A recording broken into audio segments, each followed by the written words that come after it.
Selamat datang di channel Nita Penuh Cerita. Channel yang akan berbagi cerita mengenai suatu hal yang mungkin tidak pernah kita tahu sebelumnya. Sebelum kita lanjut, jangan lupa like, comment, subscribe, dan tekan tombol loncengnya ya. Yuk kita simak ceritanya.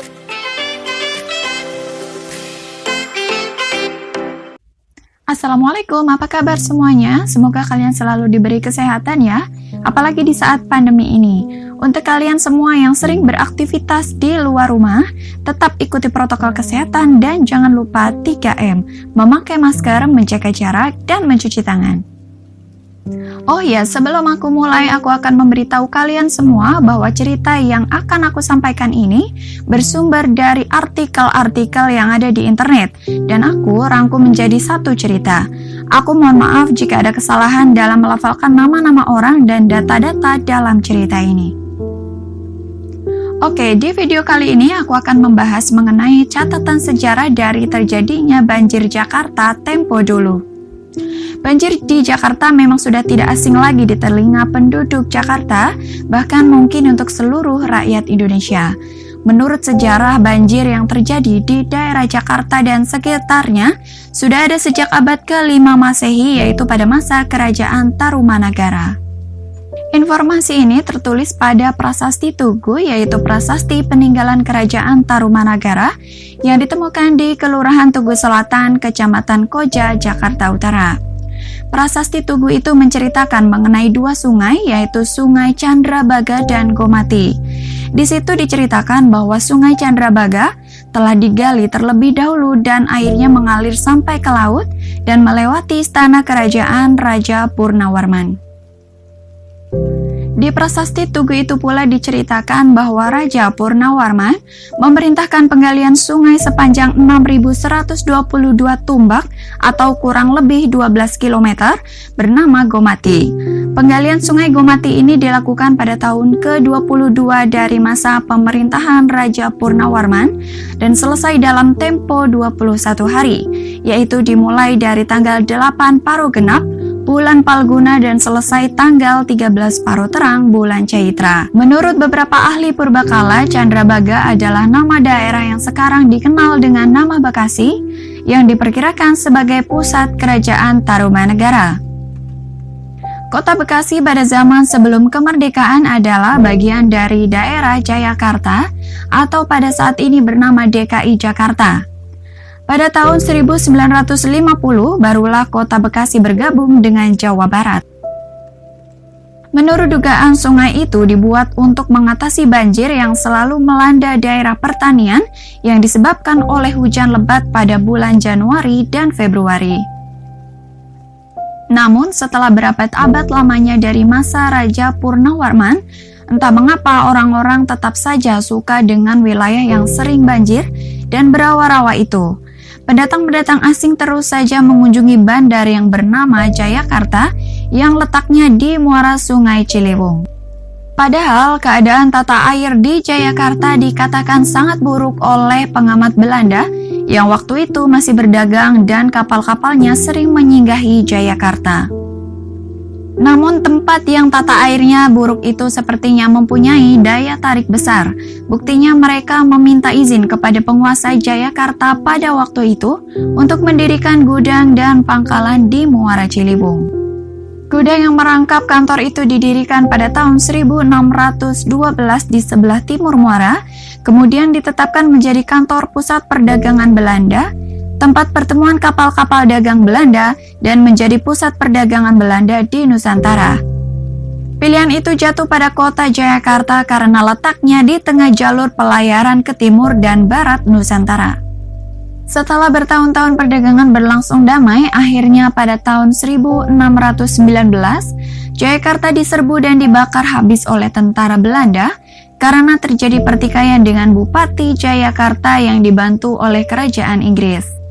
Lalu di atas puing-puing Jayakarta didirikanlah kota baru yang diberi nama Batavia. Kota itu dibangun menurut pola perencanaan sebuah kota di Belanda. Terusan-terusan mulai digali dan dihubungkan dengan sungai besar atau Sungai Ciliwung.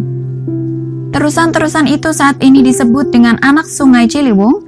Terusan-terusan yang memotong-motong kota Batavia dimaksudkan untuk drainase dan lalu lintas air, sedangkan yang dibuat melingkari kota tujuannya adalah untuk pertahanan kota. Karena terusan-terusan Sungai Ciliwung mengalami pendangkalan, maka untuk mengatasinya diadakan pengerukan.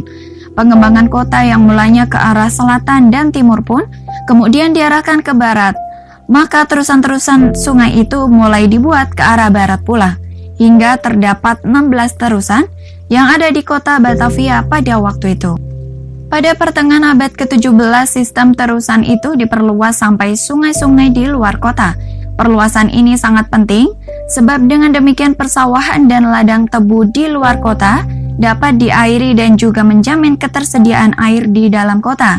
Karena di musim kemarau, air Ciliwung sering tidak memadai. Pembuatan terusan-terusan itu mungkin memang berguna untuk pertahanan kota, lalu lintas air, dan pertanian. Tetapi tata air di sekitar Batavia mengalami kemunduran. Sistem jaringan terusan itu malah menambah bahaya banjir karena pengendapan lumpur.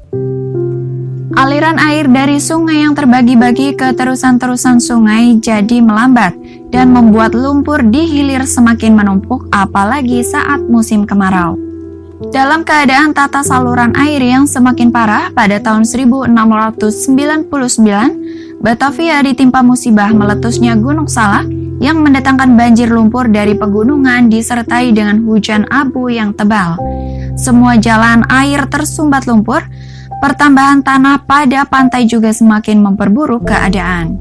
Sesudah letusan Gunung Salak itu terjadi, garis pantai berpindah 75 meter ke arah laut dalam waktu 1 bulan. Setiap banjir, lumpur menyumbat aliran air ke laut, padahal pada musim kemarau sebelumnya, saluran sungai sudah dikeruk dengan susah payah. Cara melancarkan aliran air dengan pengerukan itu hanya bisa bertahan beberapa tahun saja, sehingga orang-orang tak berdaya untuk mengatasi masalah banjir yang datang setiap musim hujan. Pada waktu itu pun pencemaran air sudah mulai menjadi masalah. Selain pengendapan lumpur karena sebab-sebab alami, ada pula karena limbah-limbah dari kilang-kilang gula dan persawahan di luar kota Batavia. Kilang-kilang gula membutuhkan banyak air, oleh sebab itu kilang-kilang gula selalu dibangun di tepi sungai, terutama di tepi Sungai Ciliwung, dan semua limbahnya terutama ampas tebu dibuang ke sungai. Konon, meluasnya areal persawahan di luar kota juga menjadi penyebab pengotoran air sungai.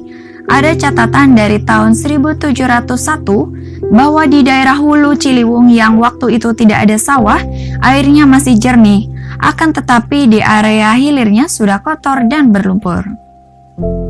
Selain karena lumpur alami, limbah kilang tebu, dan limbah pertanian, penyebab tersumbatnya aliran sungai pada saat itu juga disebabkan oleh kebiasaan membuang sampah seenaknya oleh masyarakat yang tinggal dekat bantaran sungai, seperti dedaunan, kotor-kotoran kuda, sampah-sampah dapur, sampah-sampah jalan, puing-puing bangunan, dan bahan pembungkus barang dagangan. Selama masa penjajahan Belanda, hampir setiap terjadinya hujan kota Batavia akan terendam banjir, apalagi jika hujan turun sangat deras dan dalam waktu yang cukup lama.